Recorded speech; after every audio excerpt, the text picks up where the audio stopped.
Hi friends, welcome back to my channel Food for my wife. ഇന്ന് ഞാൻ ഇവിടെ ഉണ്ടാക്കുന്നത് ഒരു ബിസ്ക്കറ്റ് റെസിപ്പിയാണ്. വടക്കേ ഇന്ത്യയിലെല്ലാം മിക്ക വീടുകളിലും ഇത് ഉണ്ടാക്കും. നമ്മൾ കേരളത്തിലാണ് വളരെ അപൂർവമായിട്ട് മാത്രമേ ഇത് ഉണ്ടാക്കാറുള്ളൂ. അപ്പോൾ നിങ്ങൾ വീഡിയോ കാണുക. എല്ലാവർക്കും മനസ്സിലാവുന്ന രീതിയിലാണ് ഞാനെല്ലാം പറഞ്ഞിട്ടുള്ളത്. ഇഷ്ടപ്പെട്ടാൽ തീർച്ചയായും നിങ്ങളുടെ അഭിപ്രായങ്ങൾ അറിയിക്കുക.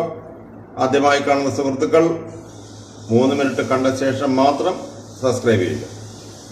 അപ്പോൾ നമുക്ക് സമയം കളയാതെ നേരെ വീഡിയോയിലേക്ക് പോകാം. വരൂ. ഇതാ ഒരു അടിപൊളി ബിസ്ക്കറ്റുമായിട്ടാണ് ഞാൻ വന്നിരിക്കുന്നത്. ഗോതമ്പ് ബിസ്ക്കറ്റാണ്. അപ്പോൾ 250 ഗ്രാം ശർക്കര അതിൽ പൊട്ടിക്കുന്നുണ്ടല്ലേ. ഇതിൽ ഒരു 4 ടേബിൾ സ്പൂൺ മാത്രം വെള്ളം ഒഴിക്കാം. അടുപ്പിൽ വെച്ച് ചെറുതായിട്ടൊന്ന് ചൂടാക്കി മതി. ചെറുതായിട്ടൊന്ന് ചൂടാക്കി കിട്ടിയാൽ മതി. പിന്നെ തണുത്ത ശേഷം കൈ കൊണ്ടൊന്ന് മിക്സ് ചെയ്തെടുത്താൽ മതി. ഞാൻ ഇവിടെ പെരുംജീരകമാണ് 1 ടീസ്പൂൺ, അതുപോലെ ചുക്ക് ചെറിയ കഷ്ണം പൊടിച്ചതാണ്, ഏലക്ക 4 എണ്ണം, തേങ്ങ ഒരു 4 ടേബിൾ സ്പൂൺ എടുത്തിട്ടുണ്ട്. ഇത് പച്ച തേങ്ങയാണ്, അതുകൊണ്ട് ഇത് ചെറുതായിട്ടൊന്ന് ഫ്രൈ ചെയ്തെടുക്കണം. ശർക്കര ഈ തണുത്ത ശേഷം കൈ കൊണ്ടൊന്ന് മിക്സ് ചെയ്താൽ മതി. അതിനുശേഷം നമുക്ക് അരിച്ചെടുക്കാം. ആ തേങ്ങ ഇവിടെ പച്ചവെള്ളം മാറിക്കിട്ടി ഈ മിക്സിയുടെ ജാറിലിട്ട് ചെറുതായിട്ട് ഒന്ന് ക്രഷ് ചെയ്തെടുത്താൽ മതി. കൂടുതലൊന്നും പൊടിക്കണ്ട കേട്ടോ. അപ്പോൾ എൻ്റെ കയ്യിൽ കൊപ്ര ഇല്ലായിരുന്നു, അത് ഉണക്കത്തേങ്ങ ഉണ്ടെങ്കിൽ ചെറുതായിട്ട് കണ്ടിച്ചിട്ട് ഇതേപോലെ ഒന്ന് ജാറിലിട്ടൊന്ന് ക്രഷ് ചെയ്തെടുത്താലും മതി.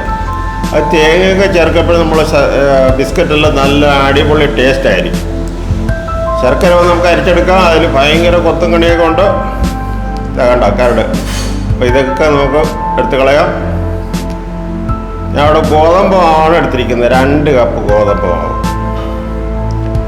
അപ്പോൾ ഈ ചേരുവകളെല്ലാം 2 കപ്പ് ഗോതമ്പ് മാവിൻ്റെയാണ് കേട്ടോ. അപ്പോൾ നിങ്ങൾ കൂടുതൽ മാവ് എടുക്കുകയാണെങ്കിൽ അതനുസരിച്ച് ശർക്കരയൊക്കെ കൂട്ടിയെടുത്തോളം. പിന്നെ എൻ്റെ ഈ എള്ളില്ലായിരുന്നു, വെള്ള. അത് എള്ളും കൂടെ ഉണ്ടെങ്കിൽ അടിപൊളിയായിരിക്കും. നമുക്ക് ചുക്കോടി ഇട്ട് കൊടുക്കാം. ചുക്കോടി പറഞ്ഞാൽ ഇഞ്ചി ഉണക്കിയതാണ്, ഏലയ്ക്ക ഒരു 4-5 എണ്ണമാണ് അത് പൊടിച്ചത്, ഈ പെരുംജീരകം 1 ടീസ്പൂൺ പൊടിച്ചതാണ്. അതും കൂടെ ഇട്ട് നല്ലപോലെ നമുക്കൊന്ന് മിക്സ് ചെയ്തെടുക്കാം. മാവിലെല്ലാം നല്ലൊന്ന് പിടിക്കട്ടെ. അതിനുശേഷം ഞാൻ ഇവിടെ 2 ടേബിൾ സ്പൂൺ റിഫൈൻ ഓയിലാണ് എടുക്കുന്നത്. എണ്ണ അപ്പോൾ കൂടുതൽ ചേർക്കരുത്. കൂടുതൽ ചേർത്ത് കഴിഞ്ഞാൽ ബിസ്ക്കറ്റ് ഫ്രൈ ആകുമ്പോൾ പൊടിച്ചു പോകും. ആ ശർക്കര വെള്ളം കുറേശ്ശെ ഒഴിച്ച് നല്ലതുപോലെ, എൻ്റെ തിരുവനന്തപുരം ഭാഷ പറയുകയാണെങ്കിൽ ഒന്ന് ഞവടി എടുക്കുകയാണ്. അതിനുശേഷം നമുക്ക് കുഴച്ച് ഇതേപോലെ നല്ലപോലെ മിക്സ് ചെയ്തെടുക്കാം. കൈവെള്ളയിൽ 1 ടേബിൾ സ്പൂൺ എണ്ണ ഒഴിച്ച് ഒന്ന് പാത്രത്തിൽ തടവി വെച്ച് കഴിഞ്ഞാൽ നമ്മൾ മാവ് റെഡിയായി. ഇതിനെ റെസ്റ്റ് ചെയ്യാനൊന്നും വിടണ്ട കേട്ടോ. കൗണ്ടർ ടോപ്പിലിട്ട് ചില നീളത്തിനൊന്ന് ഉരുട്ടിയെടുത്ത ശേഷം 2ആയിട്ട് നമുക്ക് എടുക്കാം. വീണ്ടും ഒരു ഉരുളയാക്കി എടുത്തതിന് ശേഷം ചപ്പാത്തി പരത്തുന്നില്ലേ അത് വെച്ച്. അപ്പോൾ കട്ട് ചെയ്ത് കുറയ്ക്കരുത്, ചെറുതായിട്ട് കട്ടി വേണം. ഇനി നമുക്ക് റൗണ്ട് കട്ടറാണ് എൻ്റെ ഉള്ള, അത് വെച്ചാണ് ഞാൻ കട്ട് ചെയ്യുന്നത്. അപ്പോൾ നിങ്ങളിൽ റൗണ്ട് കട്ടർ ഇല്ല, വേറെ ഗ്ലാസ് ഉണ്ടെങ്കിൽ ഗ്ലാസ് വെച്ച് കട്ട് ചെയ്തെടുക്കാം. പിന്നെ സൈഡെല്ലാം 4 വശം എടുത്തു കഴിഞ്ഞാൽ ചതുരത്തിന് വേണമെങ്കിലും ചതുര ബിസ്ക്കറ്റും ആക്കി മാറ്റാം. ഞാൻ ഇവിടെ റൗണ്ടും ചതുരത്തിൻ്റെയും ഉണ്ടാക്കുന്നുണ്ട്. ഇനി ഇതിനൊരു അടിപൊളി ഡിസൈൻ ഞാൻ ഉണ്ടാക്കുന്നുണ്ട്. അപ്പോൾ മെഷീനൊന്നുമല്ല, നമ്മൾ സ്പൂണിൻ്റെ താഴ്ഭാഗമില്ല അത് വെച്ചിട്ടാണ്. അപ്പോൾ ഇതേപോലെ നമ്മൾ ബിസ്ക്കറ്റ് കൗണ്ടർ ടോപ്പിൽ നിന്ന് എടുക്കുമ്പോൾ പിച്ചാത്തിയുടെ സഹായത്തോടുകൂടി എടുക്കാവും. നമുക്ക് ഡിസൈൻ എങ്ങനെ ഉണ്ടാക്കുന്ന നോക്കാം. സ്പൂണ് തതിച്ച് പിടിക്കുക, ചെറുതായിട്ടൊന്ന് അമർത്തി കൊടുക്കുക.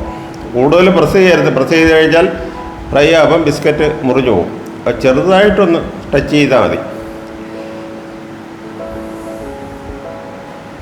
ഫോർക്ക് ഉണ്ടെങ്കിൽ ഫോർക്ക് കൊണ്ടും പറ്റും.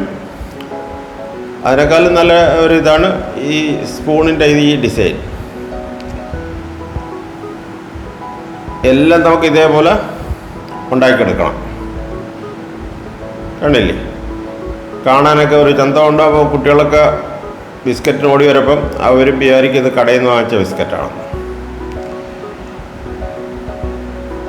ബാക്കി മാവ് നമുക്ക് ഇതേപോലെ തന്നെ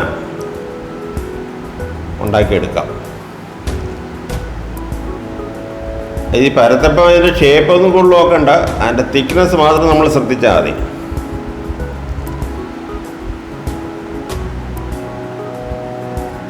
എണ്ണ നല്ല ചൂടായ ശേഷം ലോ ടു മീഡിയത്തിലാക്കുക. അത് വളരെ ശ്രദ്ധിച്ചോളണം, ഇല്ലെങ്കിൽ ബിസ്ക്കറ്റ് കരിഞ്ഞു പോകും. ബിസ്ക്കറ്റ് ഇട്ട് ഒരു 2 മിനിറ്റ് കഴിയുമ്പോഴും നമ്മൾ മറിച്ചിട്ട് കൊടുക്കണം. ബ്രൗൺ കളറായാൽ ഉടനെ തന്നെ, കൂടുതൽ ബ്രൗൺ ആക്കാൻ വേണ്ടി നിൽക്കരുത്. ഒന്ന് ബ്രൗൺ കളറായി കഴിഞ്ഞാൽ ഉടനെ തന്നെ നമ്മൾ കോരി മാറ്റുകയും ചെയ്യണം. തീയുടെ കാര്യം, തീ കുറയാനും പാടില്ല, തീ കൂടാനും പാടില്ല. ഇത് പ്രത്യേകം ശ്രദ്ധിക്കുക. അപ്പോൾ കട്ടറിൽ അല്പം എണ്ണ ഒന്ന് തടവിക്കൊള്ളണം, അപ്പോൾ ഒട്ടത്തില്ല. അപ്പോൾ എണ്ണ ഞാൻ അവിടെ ഒഴിച്ചു. എണ്ണ ഒന്ന് ചൂടായ ശേഷം തീ കുറച്ച് ലോ ടു മീഡിയത്തിൽ വെച്ച് നമുക്ക് ബിസ്ക്കറ്റ് പെറുക്കിയിടാം. ബിസ്ക്കറ്റ് ഉണ്ടോ ഇട്ട ഉടനെ തന്നെ ഓടിക്കളിക്കുന്നുണ്ടോ? ഇതാണ്. ഇനി 2 മിനിറ്റിന് ശേഷം നമുക്കിത് പറിച്ചിട്ട് കൊടുക്കണം.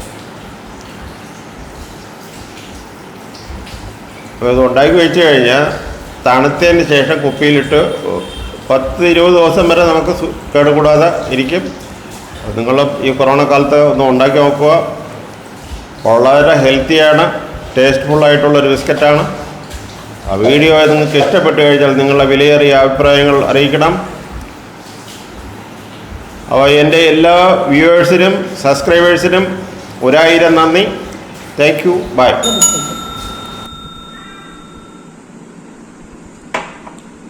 അടിപൊളി ബിസ്ക്കറ്റാണല്ലോ.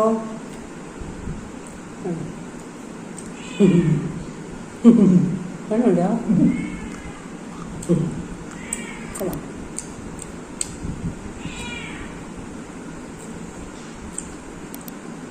ചായ